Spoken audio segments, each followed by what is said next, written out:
By the time the finale ends, nobody walks away clean. Not Coltrane, not Styles, not Ebony, and especially not Noah. Because what begins as a manhunt slowly turns into something much darker. Two broken men dragging everyone around them into a war neither of them can stop anymore. And in the end, the final choice isn't about justice, it's about whether revenge matters more than family. Early in the finale, Ebony is given a clear deal by the LAPD. Help them find Coltrane, help recover Noah, and save herself and her unborn child. But she refuses, and that decision immediately reveals something important. Ebony still believes Coltrane is capable of humanity even after everything.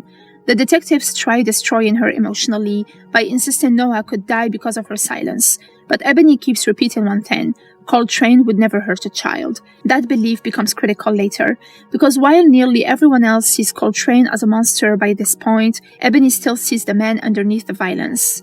One of the biggest reveals is that Noah was never kidnapped. He ran away willingly, and the reason is heartbreaking.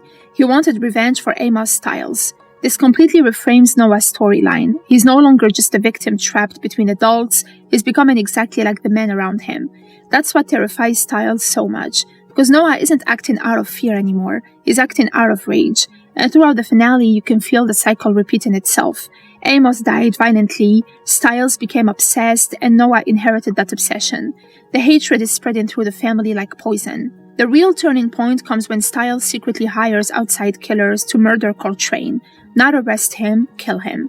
That moment matters because Styles fully crosses the line from detective into vigilante, and the show makes it painfully clear that he knows exactly what he's doing. At first, Styles justified everything as protecting his family, but by the finale, revenge matters more to him than the law itself. That's why Candace becomes so shaken by him. Even she no longer recognizes the man she once trusted. And the tragedy is, Styles spends the whole season hunting a monster while slowly becoming one himself. Harper's death is brutal but symbolic. Throughout the season, Harper represented corruption inside the system, secret alliances, money over morality, and survival over loyalty. When she finally admits she only cared about getting paid, the illusion completely collapses. Then Coltrane kills her without hesitation, and the moment says something important about him. Coltrane understands betrayal better than anyone. And like the police, he never pretends this world is moral. That's why so many characters keep gravitating toward him despite how dangerous he is. Because compared to the hypocrisy around him, Coltrane is brutally honest about what he is. The pregnancy quietly becomes one of the most important parts of the finale. At first, it feels like another vulnerability the police can exploit, but by the end, it represents something much bigger, the possibility of a future outside the violence. That's why Coltrane refuses to flee without Ebony, and it's why Ebony keeps protecting him even when it destroys her own life. Their child becomes the one thing neither of them wants consumed by this war.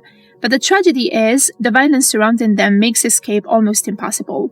Even when Ebony is finally freed, she's told she can never safely return as Ebony Wilder again. Her old life is effectively dead. Charlie initially feels threatening because she manipulates events from the shadows. She even tries eliminating Coltrane at one point, but the finale slowly reveals something deeper. Charlie is the only person thinking long-term. While everyone else spirals emotionally, Styles wants revenge, Cruz wants victory, Holmes wants political gain, and Coltrane wants survival. Charlie focuses entirely on protecting Ebony and the baby. That's why she ultimately becomes the one who gets Ebony out alive. And her final scenes with Ebony are surprisingly emotional because they reveal unconditional love underneath all the criminal chaos. One of the darkest moments comes when Holmes openly admits he doesn't care about Noah. That scene exposes the finale's biggest theme, because the LAPD stops prioritizing saving a child and starts prioritizing public image, political victories, and bringing down Coltrane. Noah becomes collateral damage, and that's exactly why Jimmy becomes so disgusted. The system Styles dedicated his life to protecting has become just as morally compromised as the criminals they chase. The climax works because everybody collides at once. The cartel, Coltrane, Noah, Styles, and the police. And in the middle of the chaos sits one horrifying truth. Noah has become an armed participant in the war. That's the real nightmare. Not just that he's endangered, that he's emotionally transformed by revenge. When Noah points the gun at Coltrane, the cycle finally reaches its breaking point. Because Coltrane sees exactly what Styles refuses to admit. Noah is about to destroy his own future. The most powerful moment in the episode comes after Noah is shot, because suddenly the man everyone believes is the monster is the one trying to save him. Coltrane applies pressure to Noah's wound, while Styles arrives ready to kill him. And then Coltrane forces Styles into an impossible decision. Kill Coltrane or save Noah. That moment defines the entire season, because for the first time, revenge and fatherhood become mutually exclusive. Stiles cannot have both, and after spending the whole finale consumed by hatred, he finally chooses his son. Even though Stiles saves Noah, the ending still feels devastating, because emotionally he already lost himself long before the final scene. The season strips away almost everything from him: his moral certainty, his marriage, his trust in the system, and his identity as a good cop. And worst of all, Noah now carries the same rage Stiles carried himself. That means the cycle may not actually be over. Technically, Noah survives, Ebony escapes, Coltrane avoids capture, but none of it feels victorious, because families are shattered, trust is destroyed, innocent people are traumatized, and everyone becomes morally compromised. Even Coltrane escaping feels hollow. He survives, but at the cost of everything around him collapsing.